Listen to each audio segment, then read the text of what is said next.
Hi everyone, welcome back to the channel. Today we're going to be tackling a big topic, how to calculate sellers' discretionary earnings, or SDE as it's commonly known. When you're looking at buying a small business, this is crucial because if you don't know this figure and if you haven't calculated it properly, you'll be getting the cash flow wrong.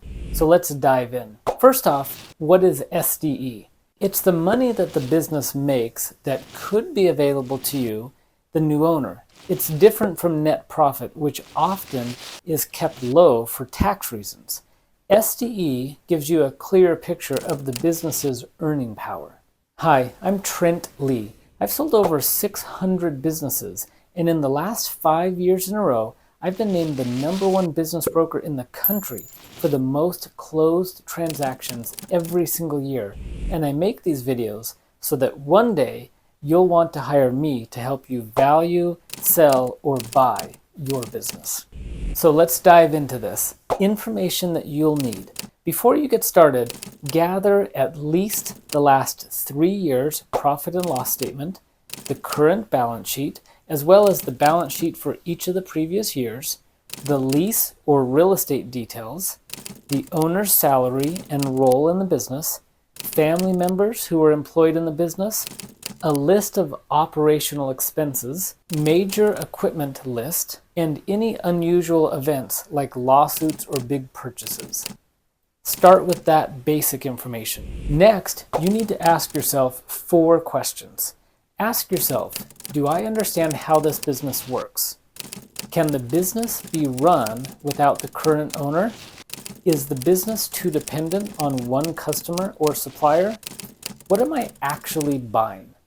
Don't move forward until you can answer these questions clearly and accurately. Now, here's a couple of quick checks. Let's look at the most recent profit and loss statement. What is half of the total revenue? Keep that number in mind. Now, let's look at the balance sheet and the equipment list. If the total value of the assets is higher than half of the revenue, the business might be more valuable as being sold off in pieces. Just a quick sanity check. Now, let's find out the SDE, or seller's discretionary earnings. Start with the net profit of the most recent year.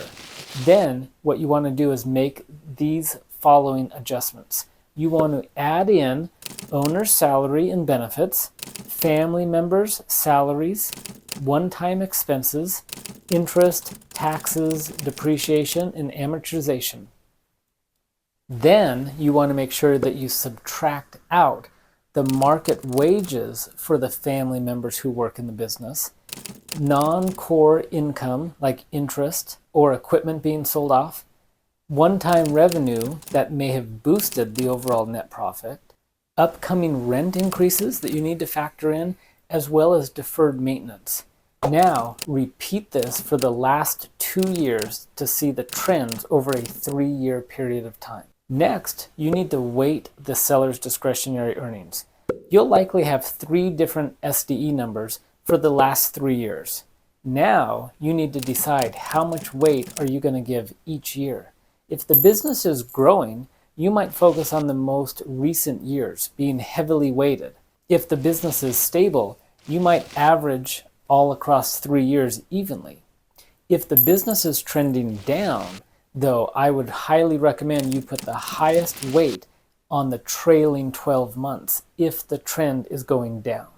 Choosing a multiple. Now, multiply your weighted SDE by a multiple to get the business's value. This is often called a going concern valuation or a fair market value. The multiples can vary.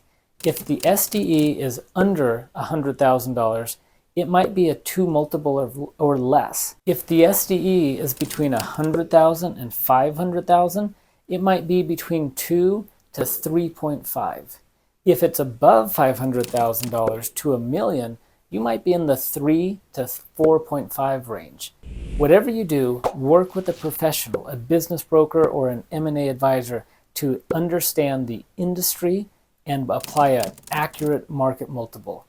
Industries and size can change, so make sure you have a professional on your team who can come in and help you determine the true multiple to use. Business brokers and M&A advisors have access to databases of done deals or closed transactions where we can look up exactly what the multiple is that you should be using for your industry and the size of business. Next is a sanity check. Finally, think like a buyer. Can a new owner make a living, pay off the loan, and have some cushion left over after all the operating expenses? If not, your valuation might be off. You need to make sure that it falls under at least debt service ratios that are adequate for a bank to approve a loan on. Something above 1.3 to be conservative. And there you have it. You know how to calculate the SDE and how to make a smart choice when it comes to buying a business. If you found this video helpful, like it, subscribe it, follow me on some other videos where I walk through how to value, sell, buy the perfect business for you. And if you're considering selling your business, the first step is to find out how much it's worth and how long it will take to sell, just like we went through on this video. I'll make it as simple as possible. As a business appraiser, I will do a free business valuation and market assessment to tell you exactly the fair market value of your business and how long it will take to find a buyer. And here's the best part. I'll never ask you for a penny up front. I only get paid when I find a buyer who has made an acceptable offer and you're happy with, and we close the transaction and there's money in your account. My success is completely dependent on doing what I say I can do. There's no obligation or commitment on your part. Thanks, and I'll see you in the next video.